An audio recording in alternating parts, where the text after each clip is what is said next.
Good morning, everybody. Welcome to today's devotion for November 11th. Today's devotion is titled Loving Our Enemy. The Bible reading is from Luke chapter 22, verses 63 to 65, and then chapter 23, verses 32 to 38. The guards in charge of Jesus began mocking and beating him. They blindfolded him and said, "Prophesy to us, who hit you that time?" And they hurled all sorts of terrible insults at him. Two others, both criminals, were led out to be executed with him. When they came to a place called the Skull, they nailed him to the cross.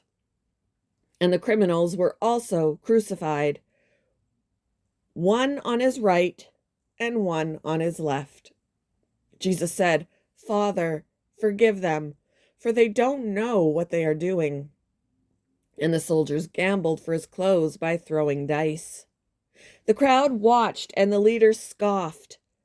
"He saved others," they said. "Let him save himself if he really is God's Messiah, the chosen one."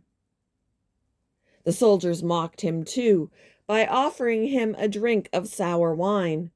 They called out to him, "If you are the King of the Jews, save yourself." A sign was fastened above him with these words, "This is the King of the Jews."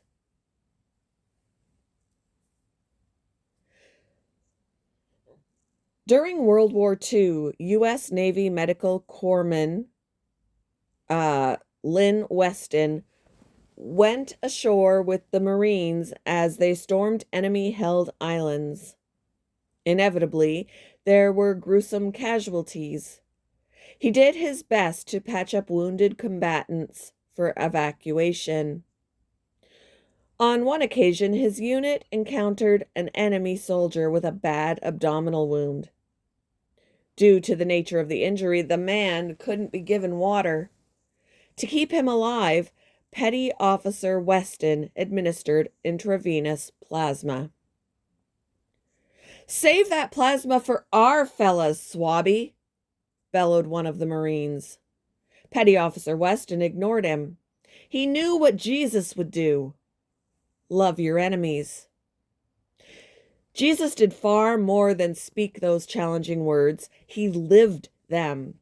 When a hostile mob seized him and took him to the high priest, the men who were guarding Jesus began mocking and beating him. The abuse continued all the way through his sham trials and execution. Jesus didn't merely endure it. When Roman soldiers crucified him, he prayed for their forgiveness. We may not encounter a literal enemy who's trying to kill us, but everyone knows what it's like to endure ridicule and scorn. Our natural reaction is to respond in anger.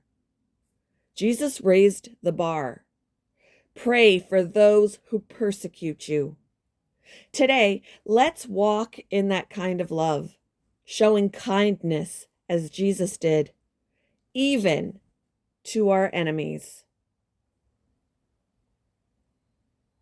How do you respond to those who despise or misunderstand you?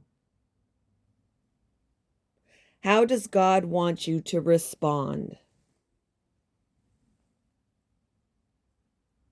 Thank you for joining me for today's devotion, and I hope you all have a wonderful day.